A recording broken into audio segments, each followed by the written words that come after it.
En este video comprenderás cómo la entrevista es parte del proceso de comunicación y cómo a su vez el proceso de comunicación nos sirve para mejorar nuestra expresión oral y lo más importante, cómo se relaciona esto en una investigación científica.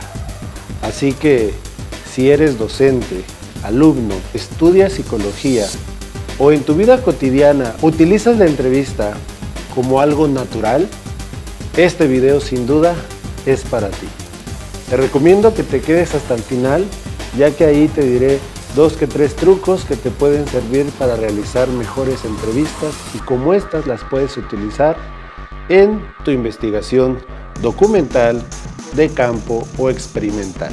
Soy Adrián Ramírez y transmito desde el hermoso estado de Chiapas, México. Bienvenidos, eruditos. Comenzamos. La comunicación.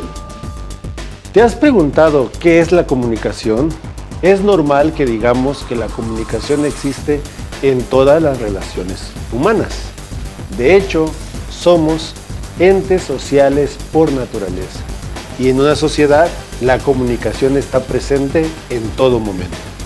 Incluso decimos que cuando tenemos una pareja, normalmente se rompen las relaciones por falta de comunicación o porque no hubo comunicación. Esto se debe a que entendemos de forma errónea lo que significa la comunicación. Así que, para empezar, debemos definir no el concepto de comunicación, sino el concepto de proceso. Porque la comunicación es un proceso que se da con un fin específico. Y hay varios elementos que intervienen dentro del proceso de comunicación.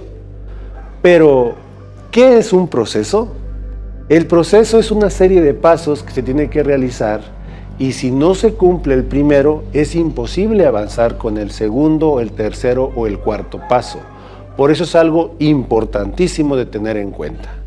Entonces, una vez que entendimos esto, podemos aceptar que el proceso de comunicación debe de realizarse solamente cuando cada uno de estos pasos se lleva adecuadamente. Si uno de estos pasos falla, entonces el proceso se rompe totalmente. El primer elemento dentro del proceso de comunicación es el emisor. El emisor será quien da, emite o transmite un mensaje.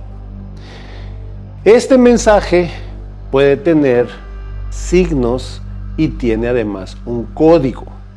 El código son las leyes con las que el emisor y el receptor deben de comprenderse, deben de identificarse y deben de conocerla. Este código son estas leyes o reglas que si uno de los dos no lo conoce bien, entonces la comunicación no se va a dar de forma adecuada. Los signos o símbolos van a ser estos elementos aislados. En el caso de la comunicación escrita serán las letras que conforman el abecedario, las vocales y las consonantes, pero también nuestros signos de puntuación, interrogación, exclamación, comas, comillas, etcétera, etcétera, etcétera.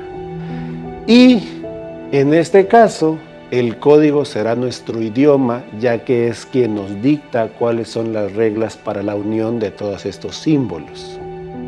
Ahora bien, cuando la comunicación es oral, pues en lugar de ser las letras o la parte gráfica de estas letras, va a ser la parte del sonido. A la parte gráfica se le llama grafía y a la parte del sonido se le llama fonemas. Entonces pueden ser como símbolo fonemas, si es la parte oral, o pueden ser grafías si nos estamos enfocando a una comunicación escrita. Esto es todo lo que conforma el mensaje. Finalmente vamos a tener a un receptor.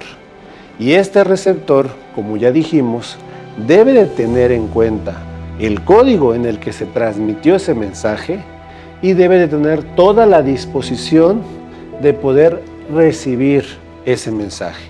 de captar ese mensaje adecuadamente para que entonces él pueda realizar la retroalimentación de ese mensaje y entonces empecemos a ver cómo el proceso de comunicación se puede llevar a cabo. Así que como primer elemento tenemos el emisor, como segundo elemento tenemos el mensaje que contiene código y que contiene signos o símbolos, y ya dijimos que esto va a depender del tipo de comunicación que tengamos. Puede ser oral o puede ser escrita. Hay varios tipos de comunicación, así que hay que tener cuidado. Por eso también podemos tener varios modelos de comunicación. El que te acabo de explicar en este momento es un modelo sumamente sencillo. De hecho, se creó en la antigua Grecia con Aristóteles y por eso se llama el modelo aristotélico, donde contamos un emisor, un mensaje y un receptor. Y normalmente este modelo se creó para aquellos grandes oradores dentro de un teatro en donde el receptor eran las personas que escuchaban el discurso y el emisor era el orador que transmitía el mensaje. En aquel entonces Aristóteles se enfocaba principalmente a que el mensaje iba a ser recibido a partir de las costumbres que tenía cada uno de los que escuchaban al orador, y el mensaje iba a ir mediado sobre todo por la elocuencia en la que el orador podía transmitir sus ideas. Esto quiere decir con qué profesionalismo, con qué orden y con qué manejo y dominio de la palabra él transmitía este mensaje. Años después han habido varios factores que han mejorado la comunicación y en otros casos la han complicado aún más porque se han agregado más elementos. Y entonces, a lo largo de la historia, fueron apareciendo diferentes modelos de comunicación. Y aquí hay que tener en cuenta algo muy importante. Una cosa es el proceso de comunicación y sus elementos, y otra son los modelos de comunicación. Estos modelos de comunicación se fueron creando a partir de cómo estos elementos iban cambiando, de cómo estos elementos iban agregando otros o iban disminuyendo otros. Ese es el chiste al final de cuenta de los modelos. Hubieron varios, entre los más importantes está el que ya les mencioné, que es el modelo aristotélico.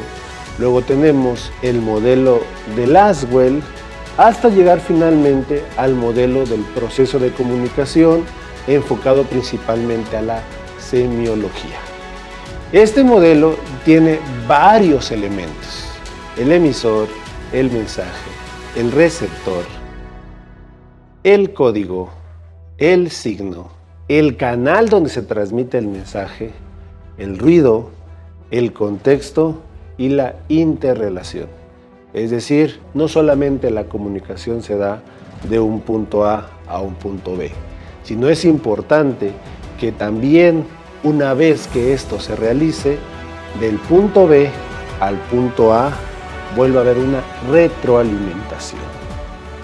Estos son todos los factores o todos los elementos que intervienen dentro del proceso de comunicación enfocado a la semiología. Pero lo más importante es que tanto el emisor como el receptor van a partir de un referente. ¿Y qué es este referente? Es todo aquello que conocemos y que hemos aprendido desde nuestra niñez. Por tal motivo, la comunicación en algunos casos se puede interrumpir o puede generarse ruido alrededor de ella. Entendamos como ruido no este ruido de sonido fuerte, estruendoso, que se escucha.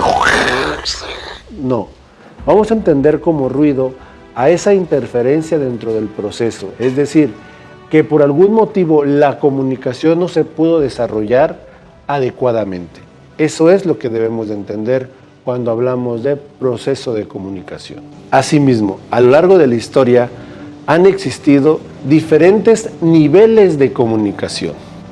Y para entender mejor este tema es muy fácil. Pensemos en una pirámide